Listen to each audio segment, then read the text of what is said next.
দুধে আলতা বদন তোমার, চন্দনের সুবাস ভরা। দুটি দীঘল কাজল আঁখি, যেন মেঘে কাজল পরা।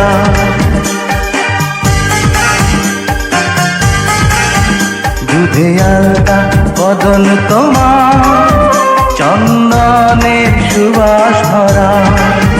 দুটি দীঘল কাজল আঁখি, যেন মেঘে কাজল পরা। তোমার নরম দুটি ঠোঁটে ফোটে লাল পদ্ম ফুল, যেন রেশমি সুতোর গোছা তোমার মাথা চুল। দুধে আলতা বদন তোমার, চন্দনের সুবাস ভরা।